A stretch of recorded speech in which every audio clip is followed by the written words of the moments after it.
And we're live. Hello, and thanks for tuning in. This is the SuperBoss Podcast.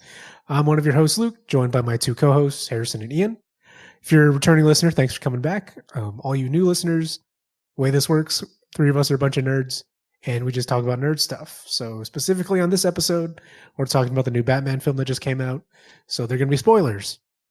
And then maybe we'll talk a little bit about Elden Ring, a little bit, maybe just because I want to gush about it. So yeah, mainly Batman. Just go ahead and relax, and we're going to get started. Harrison and Ian, how have you guys been? Lost Ark is fun, if we're going to talk about it. Yeah, see, I think everybody knows that. Yeah. No, we're good. Is that all you've been doing recently, Harrison? Is just Lost Ark? Yeah, that's it. That's all I've been doing. Yeah. Ian? About the same. I played a little bit of Elden Ring. That's fun.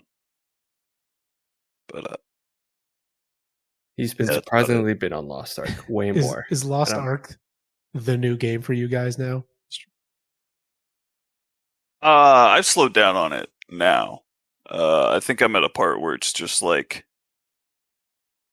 there is stuff I could go do, but I don't feel like going and doing it. So I just kind of like, I'll just like log on, do the dailies, and then I'm gonna move on. Do your job, basically. Yeah. Just need you to catch up, Ian. That's really what we need. The editor and I are waiting. I see. No, it's surprising how many people we have, but it's cool. Yeah. See, played Elden Ring.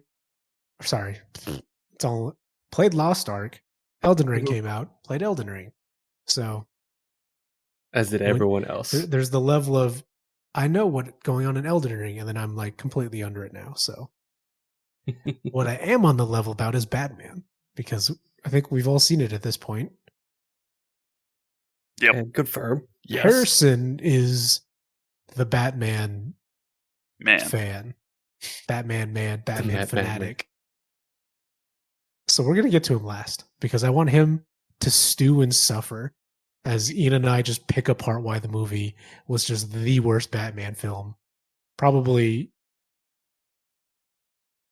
since ever. But no, I'm just kidding. It was my favorite Batman film. Straight up.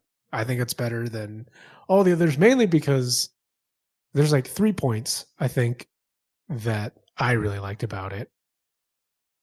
One is that I like Robert Pattinson. So, unabashedly, I watch all of his films. So, that's already good. That's already going for him. He has an incredible jawline, so he fills out the suit. And the suit is super awesome looking. And then we're probably going to talk about this a lot, Harrison, but the vibe was like very gritty noir-esque and not super high-tech Batman who's at like top of his game. Okay. And yeah, the acting was really good. But those are my 3 points. We'll start diving into it in a bit. Ian, do you have any like differing thoughts about? No, actually, I came to the same conclusion. I think it's also my favorite Batman movie, live action. Good catch. Is there an animated one you like more? Oh, because I know they have the Killing Joke. Yeah. The weird samurai one. I don't even think about those. I think that's all the animated Batman films I know. Because I don't count Justice League ones. Like it has to be a Batman only or Batman centric film to be a Batman film. But we'll let Harrison talk about that. The anime one is that's just fun. That's just a fun movie. Yeah. Can't confirm. No, I don't know. I would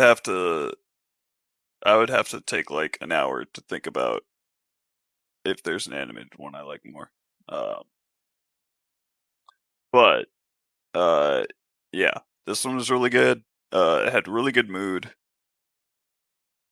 Some really good There's like a few themes and stuff that I liked a lot. Live in a society theme. Yeah.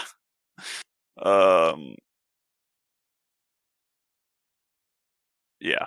I'll leave it at that for now. That's kind of like my overview thoughts on it. Mr. Cool. Harrison. All right. Yeah, Did you enjoy it? yes, I think this may also be my most favorite Batman movie. Yeah. I wanted to sleep on it because I was like, I don't know, you don't want it like the hype just to set in. It's like, because when I left the theater, I was like, this is the best thing ever. This is it. This is how it should have been done. Because I agree with everything that you guys said, like the feeling, like I finally feel like this is the nitty gritty, like dark noir, like Gotham, how it should be. I think Robert Pattinson fucking killed it. And I think the suit, like, I think what's really nice overall is like, it's one of them. It's honestly just a good standalone Batman film in that we live in like this time where everything has to somewhat be tied to something because it's in a universe. So therefore you have to watch something to understand this. But finally we can just have this movie and you just go in and it's like, cool. This is a Batman film. I don't have to know too much. I don't like, there's these guys, but it's not like I had to know it from somewhere else. But it helps if you like, it would be cool. It's just one of those like, someone that doesn't know much about Batman or just like very low level. Like honestly, everyone I talk to, they're like, this is amazing. Like I don't know too much and I didn't have to. And I think that's where the strength of this movie pulled from a lot is like, you don't have to have prior. It's just, if you know Batman, you're just going to have fun with it. And then the biggest thing is that I think they finally just nailed the detective feel. Like they just had that thriller aspect with the movie. Compared to most of the time, it's like exactly what Luke said. Like I was thrown off when he said it just now. He's like, oh, it's not that high tech thing. I was like, Batman doesn't have to be that. It's just essentially just has that aspect. But the whole point is like, it's supposed to feel like this kind of movie. Like this is how Gotham and Batman should feel. And I think this is like the closest it's felt in a while. Mm. So, and I think that's why I think the movie is like really good overall. Yeah. Yeah. So, having said that, it's probably my favorite Batman film.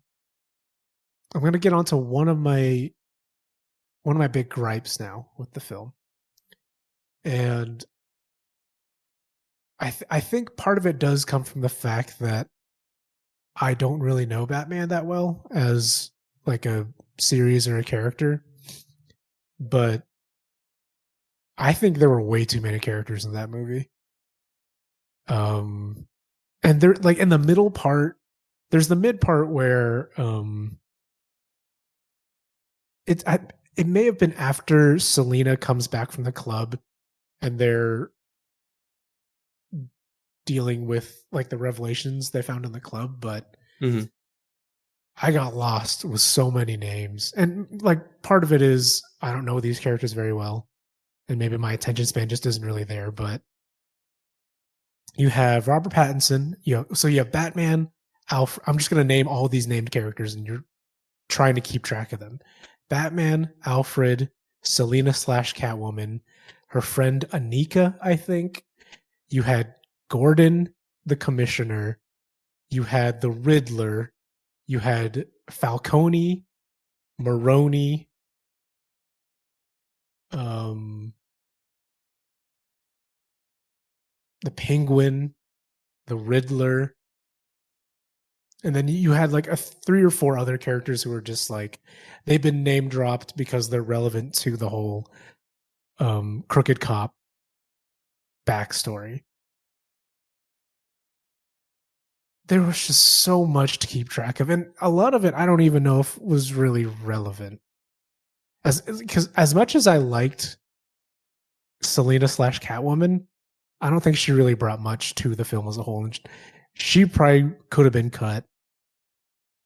So many things I wish they had cut in favor of Batman versus the Riddler, I think is what I'm trying to tie into my first / 1.5 gripe is too many characters and it should have been all about the Riddler and not this offshoot into Gotham is corrupt. Does that make sense? Yeah, Ian, did you feel the same way? I guess like, did you feel like you had to juggle characters and such in that aspect? Ian cheated. Personally, didn't have trouble keeping track of characters. Yeah. But two things. I think that happens when you have a detective story, because if you in a lot of these like mystery type things, you have like a killer who is like going after victims, so you're gonna have like a string line of characters that you're gonna have to follow, and I like love those types of things, so I'm just used to it. I Same. think. Yeah. But also the whole there was some like comic that I read called The Long Halloween that Yep. coincidentally I happened to read like a few months ago. Yeah. I'm actually surprised you read that because that's good. Yeah. But it had like it dealt with the entire backstory that this was dealing with, Yeah. basically. Yeah. The only thing it was missing was Harvey Dent. Otherwise, like it was beat for beat the same Yeah. thing almost, and Right. like all the other villains. But Yeah. but it dealt with like the whole Falcone Moroni, Yeah. and the backstory with his father and everything. It dealt with all that. Yeah. So I got like I guess a pre fielding for that. Yeah. Yeah. I guess like honestly, I felt that and I wonder if the issue is just because they kept throwing names, but for me, it's kind of the same in line with like Ian, of where I treated like as like because I did used to watch like a lot of like those CSI like murder mystery shows, so it just felt like they focused to me really well on that. Like Riddler's the bad guy. Well, it was alluded that he was, but then they kept trying to point fingers. But it was just like I think the cast they predominantly focus on like Batman, Catwoman being the one that like started the whole issue. That's why Batman's kind of involved, and then like it felt like the other people that you mentioned like Gordon or Gordon's actually a big part too actually, so because he's like essentially like the other cop, so it's like the buddy cop thing. Penguin, Alfred, with the Penguin, Alfred, I feel like they had their moments where it's just like, okay, they're here just to like help kind of facilitate the whole thing somewhat. It was, but I didn't feel like they were like, I wouldn't be like, name 1, 2, 3, 4. Like it didn't feel that way because it just felt like they were in and out relatively well and just served their purpose. And then like Falcone at the end became like that. It's like that twist that after every like murder mysteries like TV show is like, oh, it went back to this guy because real it's like bad that. guy. Yeah, but I guess for me it just felt good because in the end, like you wanted like a Batman v Riddler. This is in my head a Batman v Riddler because it's not going to be like, oh, he's not going to be front and center most of the time because I think they portrayed Riddler in a pretty good way, and because most movie adaptations always end up doing the one from Michael Keaton's, I think, or Jim I forget. Carrey? Jim Carrey's one of them. Like he's like one of the strings that they always end up like doing. Like, oh, I'm in a green suit and I have this cane and I have this top hat, and I think this in this Harrison, that's a bowler hat. Yes, thank you. I sat there and like, it's the bowler hat, duh. But you're right. Correct me. No. Fake Batman fan. Yeah, absolutely. So that's why I kind of felt it was fine. And I think Selena, like, also, it didn't feel like she, because she helped start the process, but I didn't feel like she, like, overtook the movie either. I think she did a pretty good job being there, but it wasn't like it wasn't like one of those Batman Catwoman movies. It still predominantly felt Batman, while Selena just was there to kind of be a part of the plot, but wasn't like, if anything, I felt like it was more like Batman and Gordon more often than not. And then Selena would occasionally come in and like, hey, we're going to progress the quest now. Lost Ark. But yeah. I think they did a really good, like, it didn't feel like they had to juggle as much as like And I get where you're coming from, Luke, where it's like they kept name dropping stuff. So it did, after all, I'm like, all right, they mentioned Maroni, but why are they talking Maroni? Okay, they just want to mention the case. But it kind of, I did also kind of treat it like what Ian said, like one of those Merc TV shows where it's like, okay, this is your main cast, and then you have like the people that are getting affected, like the DA. I'm like, I didn't remember who the DA was, but I was like, oh, that's the DA guy. Or, okay, that's not I guess that's the current commissioner because they said his name or something like Pete or something like that. I do think it is weird that they name dropped Maroni without actually having him in the movie at all. It's kind of weird. But maybe that was just like, hey, we'll throw in this name for like the real fans. I don't know. Well, it was kind of like, I think it's been done so much. Like he was in Dark Knight, he was in like other previous iterations a lot more too. So I think it was just like, we don't want to. It's almost like, hey, let's not rehash his parents dying again. I think people kind of get that, but Maroni is not that level. But I think I don't. Yeah, I was gonna say like, do real fans really care about Maroni that much? So probably not. I mean, he's important, but I didn't feel like he needed to be in that. In his origin, in the origin, yeah, playing with his origin. We know his origin story. He's not that important. He's not like the Joker, or he's not like one of the villains. Not like the rogue gallery. Right? And like tying into the whole like crime feel of the movie, I think it did a really good job of. Ian and I talked about this like right after we saw the movie, how they lay out so many plots and then at the end it all resolves because you have like the beginning of the movie starts with the restoration project, I think is what they call it. Renewal project. Yeah. And then at the end you see how all these characters have been affected by renewal and it ties into the climax. Yep. But that was cool. That's while it was really good writing, I feel like this goes to my second gripe. I think the ending went a little too far about the theme. Because you have I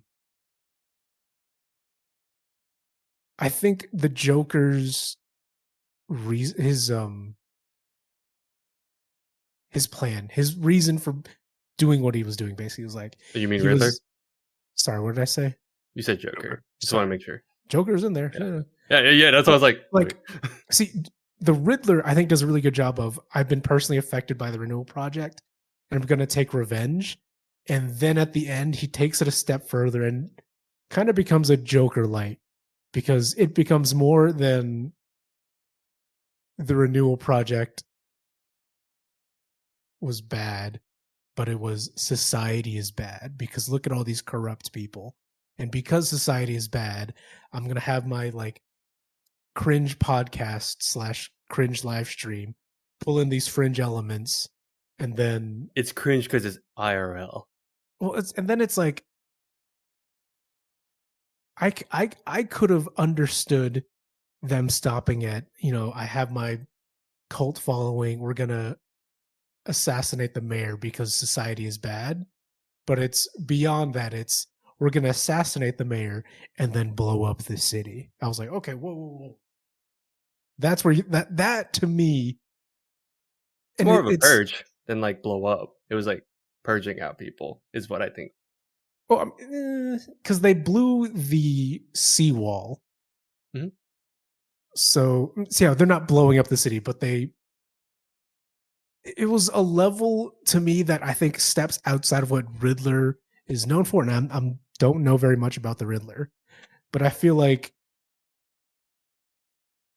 damaging the city and wiping away society is a Joker thing. And then they have Joker in the end as like, he's like a very last scene with the Riddler in Arkham. And they're twins. Yay. I was like, I don't think they needed to include the Joker, but also I think they kind of flubbed the end. And that's complaint number 2 for me is Riddler, I think, did a really good job in the beginning, and then his reasoning started to lose me. And I don't know if you felt the same way or not. No. Well, okay. So when you said he doesn't get to the scope. Yeah. Go. Tell us what is what. So my idea of the Riddler and the Joker has been, or at least, well, from this movie at least, my idea of what the Joker's always been is he's always been like chaos. Like his whole what is it, modum operandi, whatever. His whole thing is like just an agent of chaos. And for me in this movie, the Riddler was more of like not chaos. Well, I mean, there's definitely chaos, but his is more of like the agent of anarchy, of like revolution. And so that's why it felt a little more separate to me. But I don't know if that's how that's how those characters are normally portrayed or anything like that. So yeah. So typically with Riddler, he is, at least when he was typically introduced, it's always like, oh, I got someone messed my life up at this point. I'm gonna get back at them. So at this, and it's funny because like there is a story after Death of the Family recently in New 52 where he ends up being like this level. So that's why I was like, okay, I guess for me it was just like, okay, and that's the other thing is like, I think to me this actually pushes Riddler above like a B tier, because usually it's always like, oh, I'm like the riddles guy, figure this out because I'm a genius, but I'm also a psychopath. They kind of combine his character with two. Like he's like a mix of like one from Hush and then one from, or just the typical Riddler. So that's why I guess like for me, I don't think that doesn't like benefit anything. It's just like that. He's a mix. So just I guess like his scope though. I mean, I always think it's nice to like, if they at least push it a little bit, it's fine, because at the end of the day, it's like comic book, like let's just blow this out of proportion anyway. So I guess I just have that kind of level of, I don't know, what's the word? I don't remember the words. I don't know words right now, but yeah, I guess like to me, it's like I guess the way you guys talk about it though is like you have like this vision of like how Riddler is, and it's like sounds like it's a step down from what it could be, and what, I don't know. And I think for me, it was just like, I think it's just a nice iteration, because to me, Riddler's always known as like the gag villain. Yeah. One of the gag villains, right? Or while normally he's actually like super intelligent, and he's just super intelligent. This one kind of shows it, and like how much of his psyche kind of gets to that point. So and I think in the end, it's just like it keeps pushing. And I think maybe it is just a twist of like, it probably did push more, but it kind of played into Batman didn't solve this at the end of the day. He didn't solve the riddle. Like, I also actually think that's great. Like, Batman failed at solving that at the very end. So I think that was a nice touch too. Like, he didn't, like, he thought he did, and then all of a sudden, boom, he did it. Yeah, I think that was a really good twist in that. I mean, the crucial mistake was he sees the tool and assumes it means something else. Yeah, coming from his upbringing. Mm-hmm. Yeah, he like, I don't know what this is for, so why would I ever think to use it for a carpet? Yeah. But sorry, like, to go back to your thing, is like, I kind of get what you mean though. Like, it does. I also would be okay if they stopped there too. I will say, like, just to add. Like, my hitch about the way they've done the joke or the Riddler, and I think it's a bold move to take characters in newer directions. But having said that, if they continue to make, like, if they make a sequel or another set of films in this style of Batman, how do you introduce the Joker and not diminish either of the characters? Is my point. Because if the Riddler is moving up in terms of, he's not just the funny man who makes, stupid riddles, and becomes a bigger agent of anarchy, then you're going to blur the line between Riddler and Joker a lot. I don't think that's... I can see that, but I don't think it's a big issue in that Riddler, like what Ian said, it's more like, not like an Age of Anarchy per se, but it's like, at least like his reasonings would be there, while Joker, you can easily just be like, no, I just want to fuck it up. Like, that's typically how Joker to me is always portrayed, because at the end of the day, he's there just to he's there to mess with Batman, while Riddler actually was just trying to get back at him, and he just used Batman to like do all that. That's the dynamic I'm getting. They kind of touched that with Riddler, but not exactly. See, like, I can understand them having two different motivations. Yeah. But if they both do the same actions from those motivations, then I don't think that makes a big enough distinction, because the Riddler set up all this, assassinating the mayor and revealing how corrupt the police are, leading to flooding Gotham. And he has reasonings for that. But if Joker just wants to start killing city officials and damages Gotham in some way, then the motivations, I don't think, speak hard enough to differentiate their actions, is my big point. And obviously, they probably have a better idea of what they're going to do with both characters. Yeah. But from what I know of the Joker, his actions are very like overt, and the Riddler's, I think they did the Riddler best when they do like the whole cipher sequence when he's speaking in code. And probably one of the bigger highlights, and I think what sets the Riddler apart from a lot of characters, is how he's very much a like character in the background, is the funeral for the mayor, and the guy, the like corrupt cop who has like the giant bomb collar, has to the DA, like that sequence I think sets up Riddler the best, where he's set up his dominoes and then it ends with the corrupt cop. Where the fuck was I going with this? Yeah, that was just a really good scene. And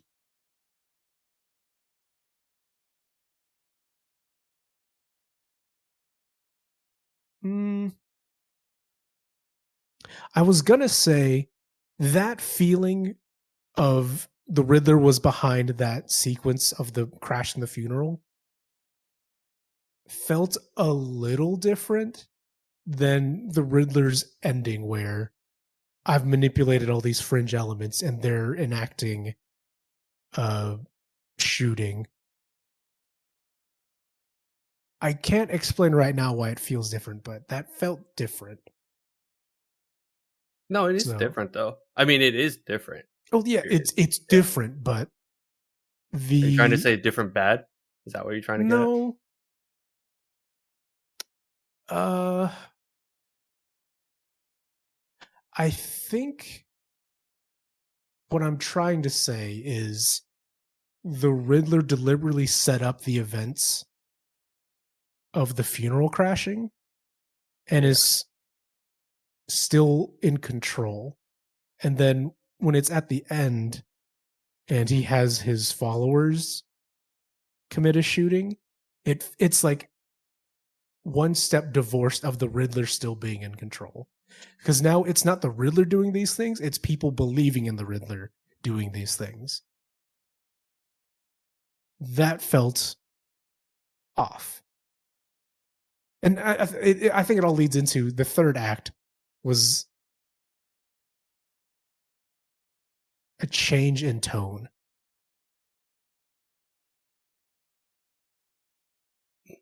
I mean, sorry, I'm trying to... And like that's where I'm starting to get into like Joker light, is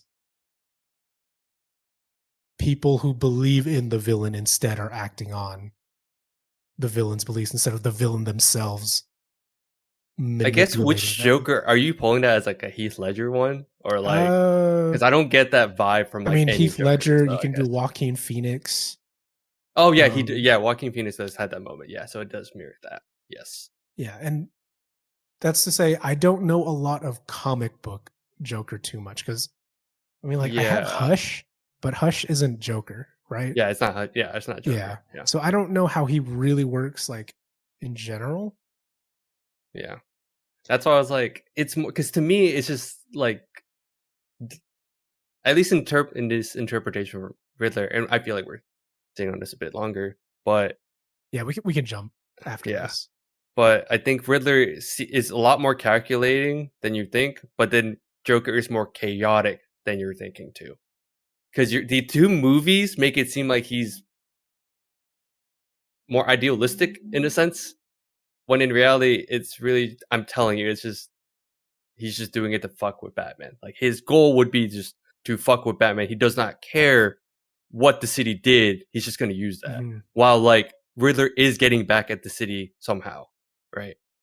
So I think, like, there's an extreme that I'm like, there is legit, the gap is way bigger than I think you're thinking. Because this is also just coming from, like you said, what we get from the movies. Because, like, yeah, Heath Ledger's is like that. He's sending a message, right?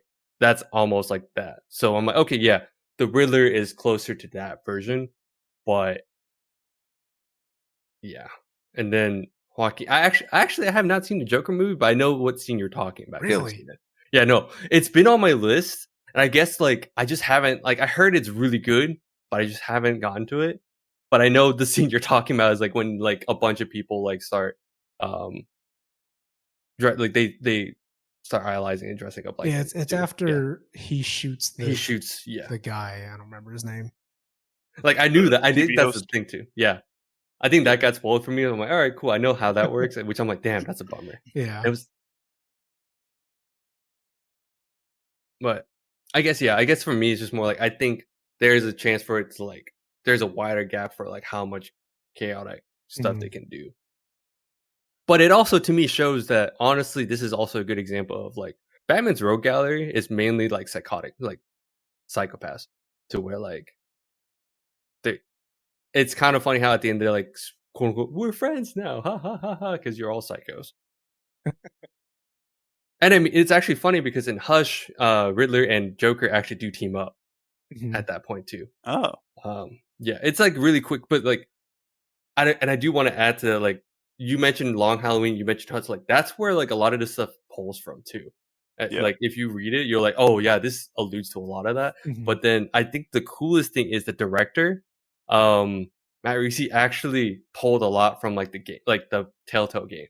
So a lot of stuff actually came from the first one. So the ending with Selina leaving, it's like that.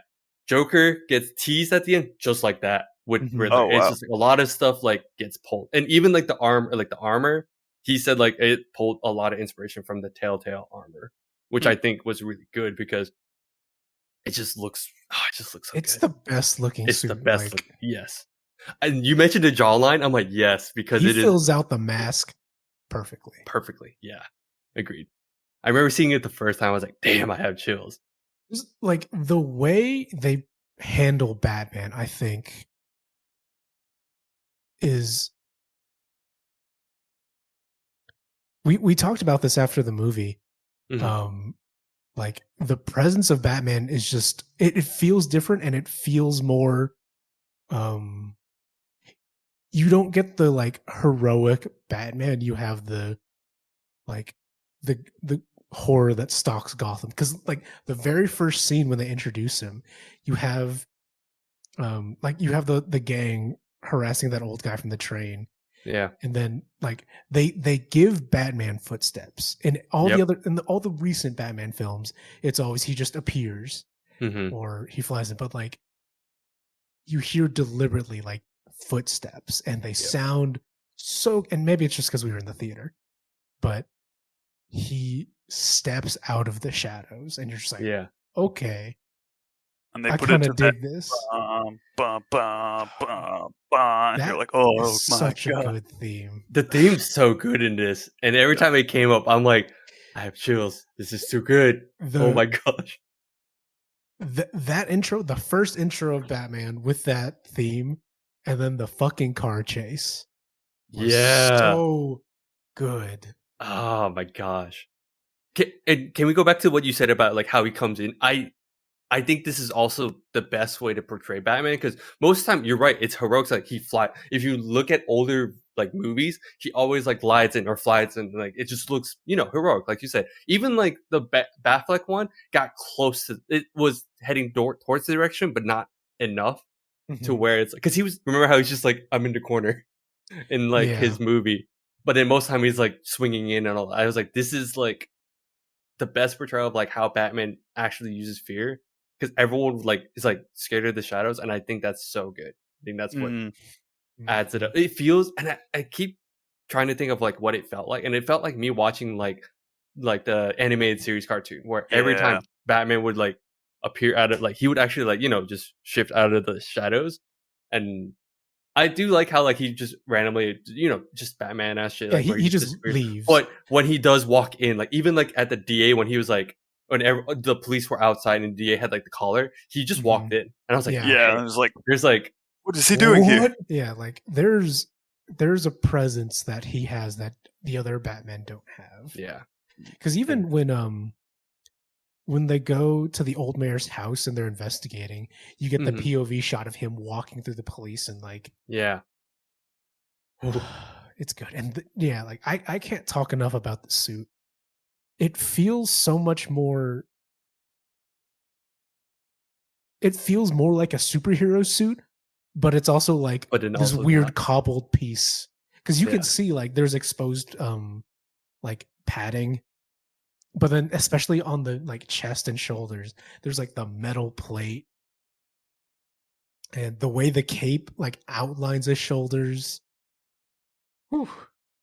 A+ Batman design. Oh. Yeah, it's and it's nice. It's a very like limited use of gadgets and tools, but every time he uses them, if like outside of because he has the like really high tech contacts that at first you're like, oh, that's really high tech, but then you see him like having to go through the footage and it's really grainy, and it's like, okay, like. That makes sense. It still though. has that like cobbled togetherness. Yeah. But then like his grapple gun use feels very Batman. Like because in Batfleck he uses it a few times. Yeah. But you even hear like when he grapples people, you hear them scream. Because when you think about it, it shoots through their leg. It shoots. Yeah, I was like, oh. I want to also add this movie was PG-13, right? At times I'm like, it is borderline getting close to R, and I'm like, this is free. Like, I wish it could have gone R. I was like, it doesn't need the gore and all that, but like to showing the actual brutality, I think that Batman had, because he absolutely obliterated that first guy in the first scene when he's punching the kid, and then at the end, impact also so good. It's meaty thwack. It was at the end. Yeah, you mentioned it. At the end when he punches that one goon. Oh yeah, and then they take off his mask. It's like, oh, his face is like kind of fucked up. Yeah, he injects himself with the Bane juice, and then it looked like that too. So was that Bane juice? People have been speculating if that was Bane juice or not. We were like, that was because it was green, right? I wasn't crazy. It was like very noticeably green. Yeah, I was just like, it's interesting.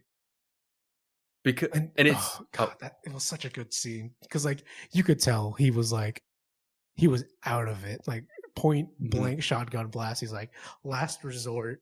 Bane Venom starts screaming.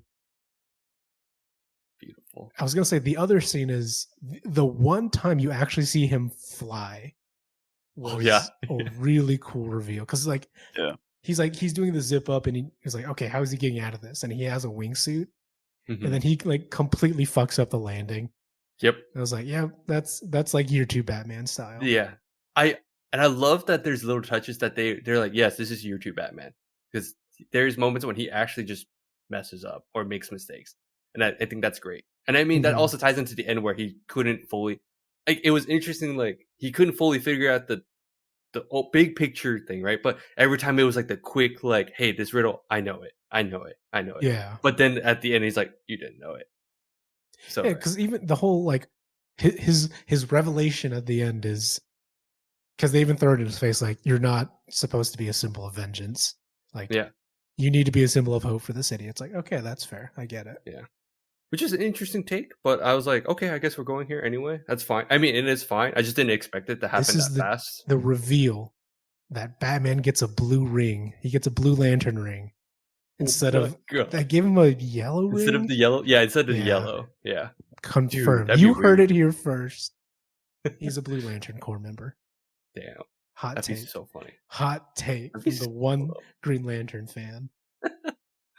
Damn it. There was one other thing I wanted to play on too. Oh, and the fact that like, because he makes mistakes too, like he actually, it also is cool that, because like I'm going to go back to the very beginning of what you said. Every time Batman and other iterations always has to rely on his gadgets or high tech, right? And this one, it didn't feel that way, because at times it's like, oh, Alfred helped out because he had to like ask Alfred for help, or like most of his tech. It's not like, oh, we're gonna pinpoint at this location, it's right here. You know, like it doesn't have that giveaway. When he would always be on his motorcycle and actually tracking people and like actually doing everything on the ground, because he's like the most grounded character or grounded Batman so far, from what it feels. Because it's not like, oh, I'm just gonna fly in on this jet. Even though like that was cool to see in like the trilogy, the Dark Knight trilogy. Here it's just like, oh, it's just nice to see like, hey, he's just driving around, actually like scoping out, scouting, looking through binoculars and everything. So good. Ian, do you have anything to say before I monopolize with another question? I don't know if we'll get here, so I'll just, or I don't know if we'll go there. So I'll just say the thing that I liked a lot about, it kind of like all ties together. So you have like the beginning where they show like how scary this guy is, this Batman, like how much fear he just exudes. He's got like the JoJo aura around him. Menace. Yeah, menace. And it's not just the bad guys too. Like normal people are very uncomfortable with him. Yeah. And he even says like, "Oh, like who are you?" He's like, "I'm vengeance."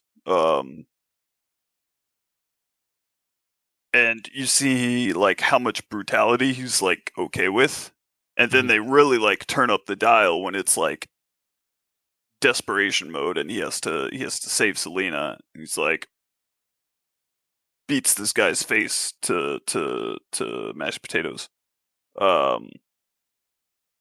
I really like how so he has that arc, and then at the end when he sees like there's a lot of people about to die, he sacrifices himself. He cuts the electric wire, sacrifices himself, and then he gets dropped into the flood. And as he comes up, it like they almost do it like religiously. They kind of did.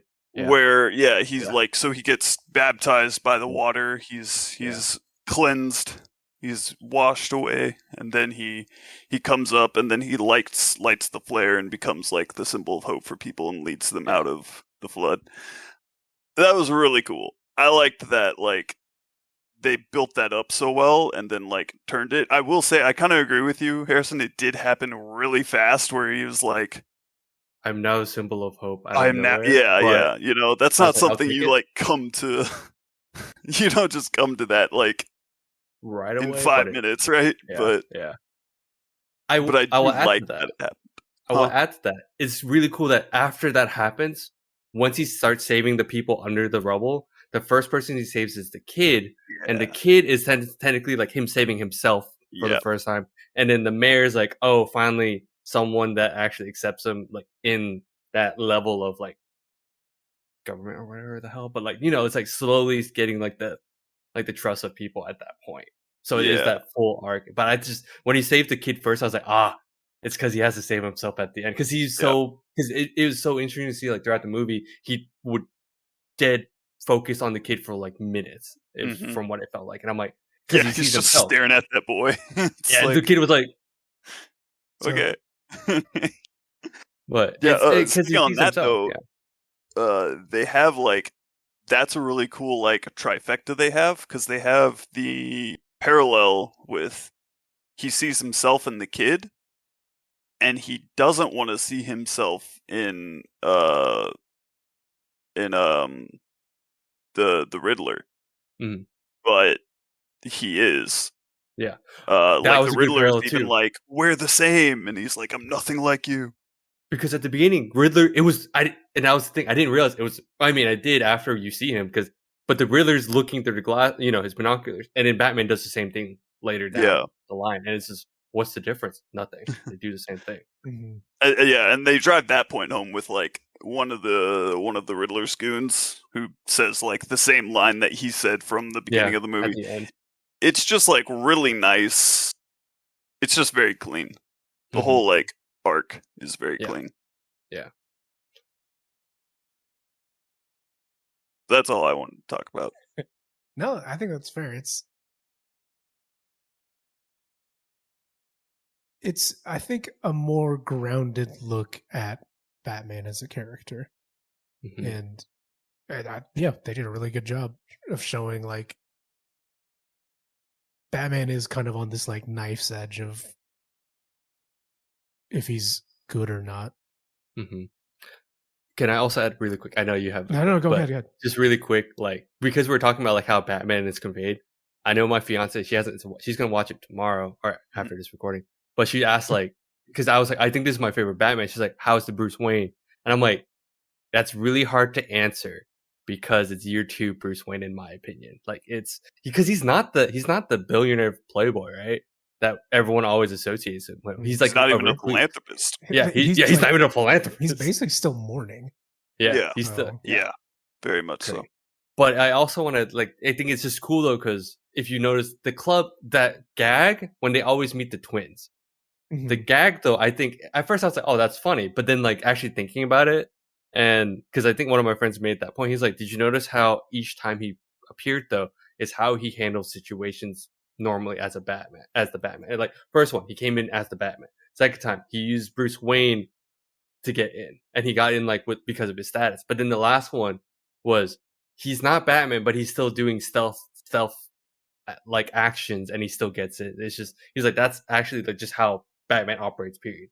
Whenever he has to go through stuff, and I'm like, oh, that's also a nice touch. Like he's not Bruce Wayne, but because he just said I'm Bruce Wayne, he got in. But it wasn't like one of those. Like, I'm gonna buy the club. Yeah. He didn't do a Batfleck like I bought a bank. I mean, even like Christian Bale did that too. Remember, it was like, oh, I don't think we could put this table next to it. No, it's okay. I own it now. Yeah. Yeah. So I was like, that's just nice and refreshing that he's not that yet. Probably.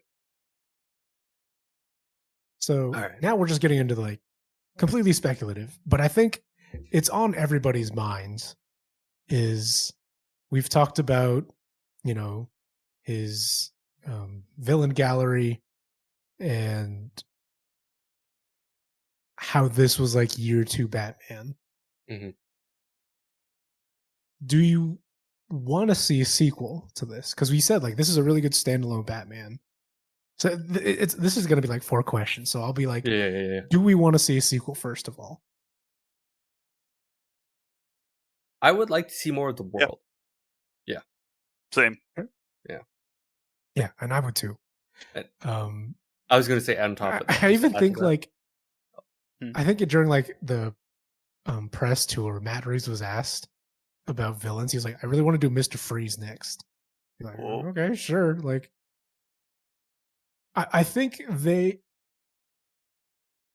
feel like Matt Reeves kind of knows like maybe we shouldn't stick with Joker and Bane for a bit. Like, no, and I appreciate that. Yeah, like, it's almost, it reminds me of James Gunn, where like let's take the like C and B level characters and like give them the spotlight for a bit.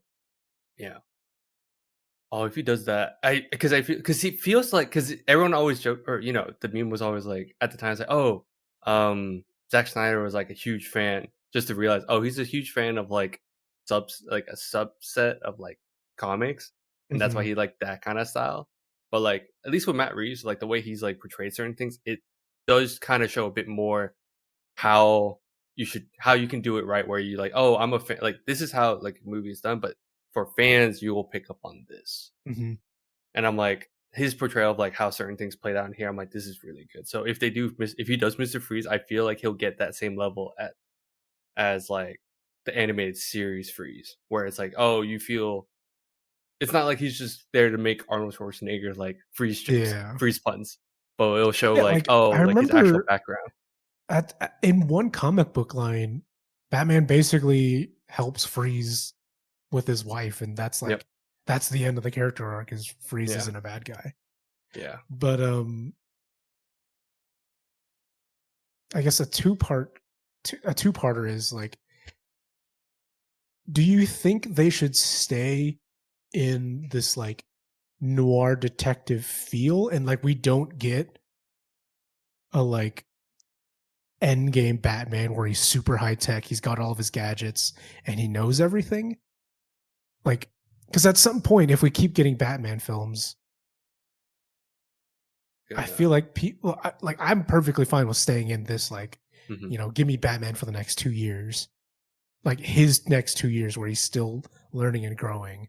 Yeah. But then the other part is like, if they do, because the rumor was they would somehow tie in this Batman into the Justice League, how that ties in, because you have someone like Cyborg, and like the tech levels of this Batman to the rest of the Justice League at some point just doesn't work well. Yeah. Sorry, what was the first question? You said it was a two-parter. Yeah. Well, it was basically like, the two questions are, how far do you want this line of Batman to go? Do you want to see his end game? And 2, do you want to see him in the Justice League? My gut reaction says no. I don't want to see Justice League tied to this at all. Same. Mainly because Justice League was bad, or no. Like because I like because I do. Well, to answer, I like the feeling of this, not like the detective aspect entirely. I don't want it to just be like, oh, let's just keep this whole like thriller mystery type deal. I like to highlight that, but I like the set. And again, it's just one of those. I like the setting of this so much, and I just want to see more of that. Like, it's like the animated shows. You have the Batman animated show, like from back in the 90s or early 2000s or whatever. And it was like really dark and gothic and gritty. And then you also had the Justice League show running, I believe, at the same time. Those feelings are very different. Like very different. And so you would have the same thing here, where if you brought this Batman into the Justice League, he would lose all of that cool like that cool like mood and feeling. You wouldn't be able to have that, I feel like. Yeah. Or you would be one of those. Yeah. It'd be one of those that's like, oh, he's probably a cameo. Like he would appear. And that's how Batman typically, he's a founder, but most times it always does feel like in the comics or certain shows is like he's here to like help with the big things, but he's out. He's not like a team player. So if they had to, sure, but I don't really think I want that. And because I think for the first time in a while, I was like, wow, I could just watch this movie and not. It's like, oh, I don't have to know too much. Like, or it's like, oh, I have to. It's like the whole. I don't have to watch this movie to get this one. You don't have to watch like all these movies to enjoy Infinity War or whatever. Ian even mentioned like it was. Like Ian, you said it was like refreshing that there wasn't an after credits scene.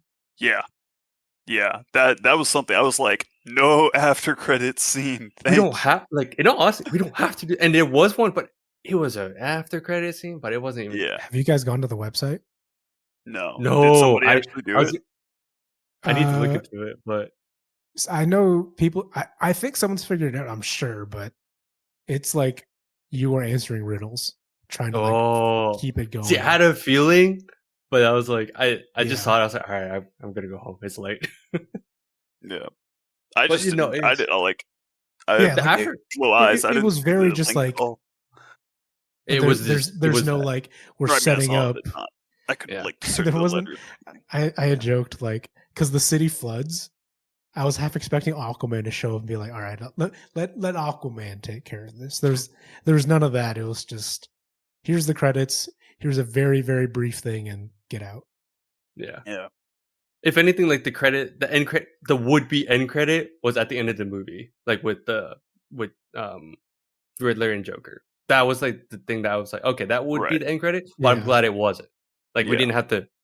Yeah, I'm also past that point. I was like, we don't have to do that. And it's not bad to do. I think it was just a really nice choice that you didn't. I mean, it was a 3-hour movie. Yeah, that too. It's a long movie, people. Did you? Oh, for you guys, did you guys feel like it dragged? No. Okay. It felt like a long movie, but there wasn't like a period where I was not engaged. Yeah. So it's not like time passed, but it was like one of those like, oh, we still have like an hour. A lot is still going on. Yeah. Yeah.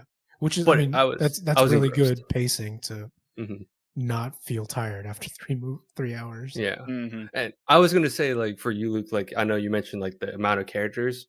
I think because it was 3 hours, they were able to like give segments to some of them. Yeah.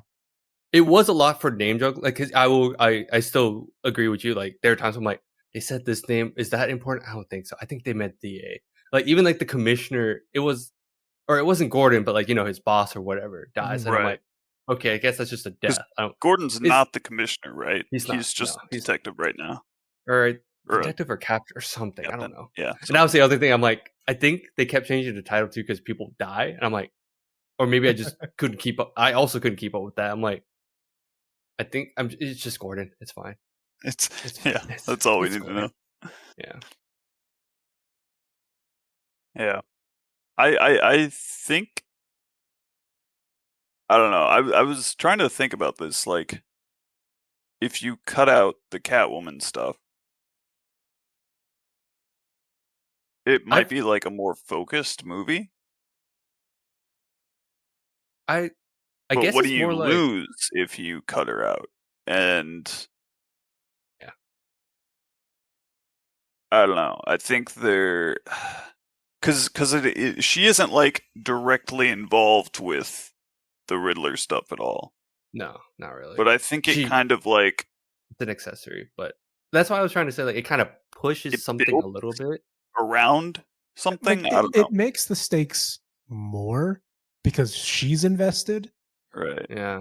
But yeah, like Batman himself isn't invested. Yeah. I think it's one of those, and this kind of plays into, because this is actually kind of year one. Like this Catwoman is kind of based on the year one comic or movie. I can't remember also. But Matt Reeves did say like that's where, because she's like, she works in like as like a prostitute and stuff in that comic. But the tie-in was like, oh, because she's friends with this person or Annika, because everything's kind of ties back to it is all like the web. It starts the whole issue, and someone described it pretty well, like the type of characters. I can't remember also, but essentially she's like, oh, she's like the maiden that gets the hero involved, but you don't know if you can trust her or not throughout the entire movie at some point. The thing is, like she wasn't the reason he gets involved though, because Batman already is investigating the murder of the mayor. Right. She was a lead.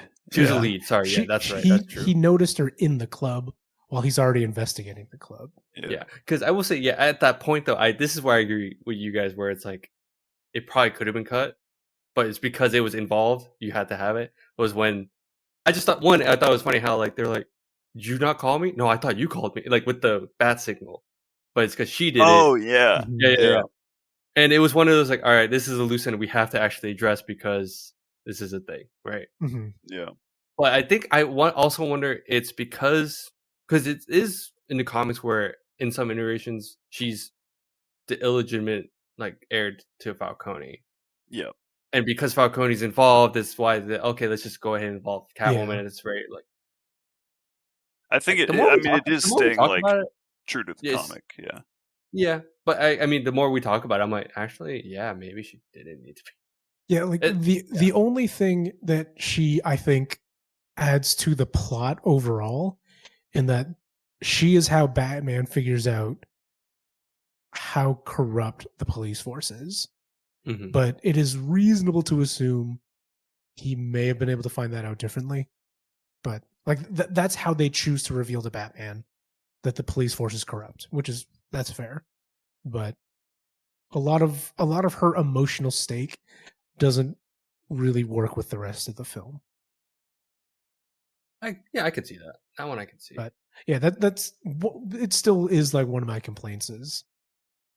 But it's like one of those like that's like I agree with that. But it's also I think Zoe Kravitz did a pretty good job. Yeah, I think she did great.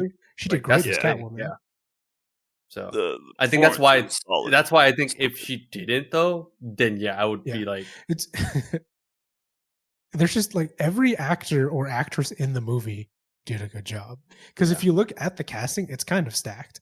It is pretty stacked. I mean, Robert Pattinson, you have Andy Serkis, you have Colin Farrell. Hilariously, he did really good as Penguin, but I also every time I looked at him, I was like, "You're Colin." It's like who are you? Yeah. Who is that? He's the guy. The most recent thing I can think of is in Harry Potter. He was like in the first Fantastic Beasts. Oh, he was like the quote unquote back.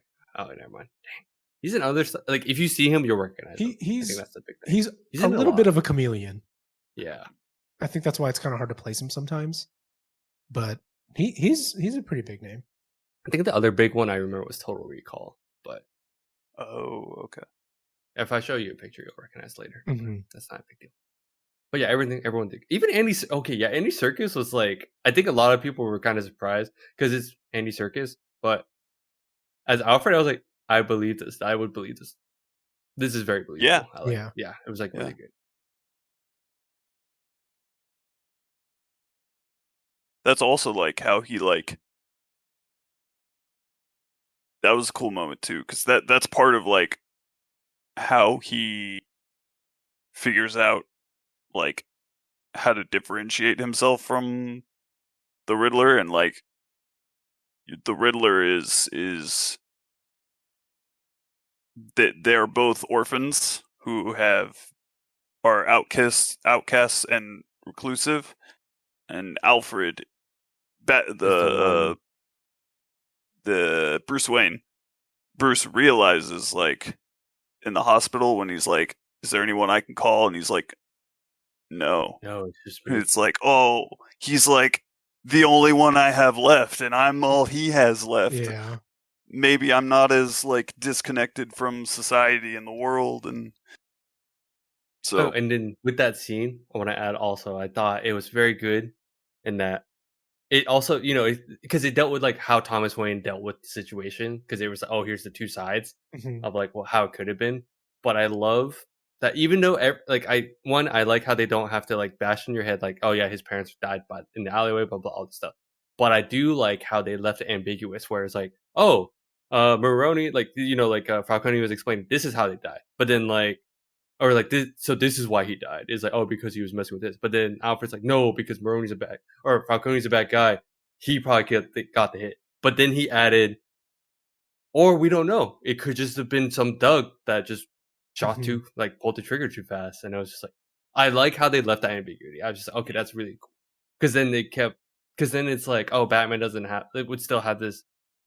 technically still have this all. Not that it's needed or it's good, but he's like, oh yeah, all criminals are still bad. But in that, in that setting, like year 2 and all that, I'm like, all right, that's really good. That's just nice. Yeah, I agree. Yeah. There's so many little things. I'm like,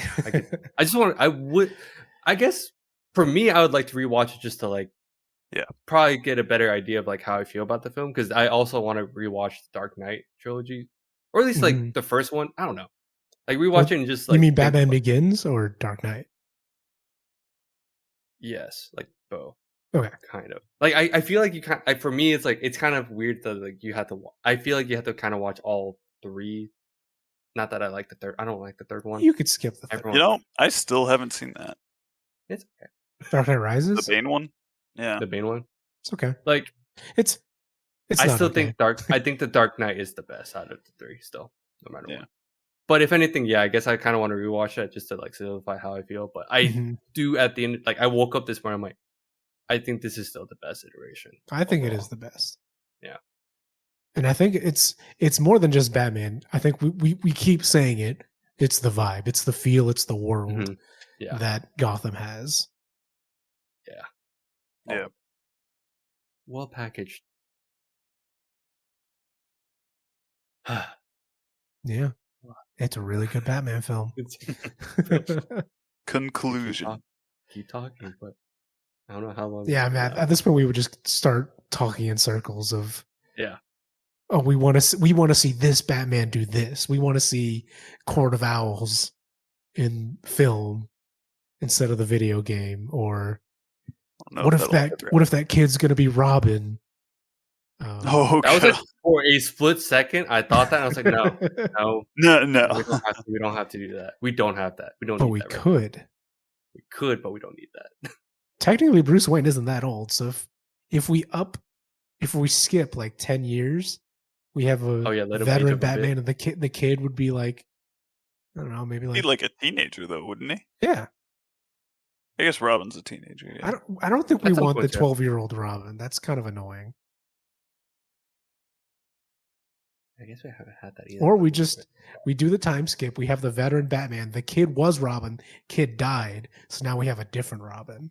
Oh. Dang. Big brain plays. We have, Nightwing?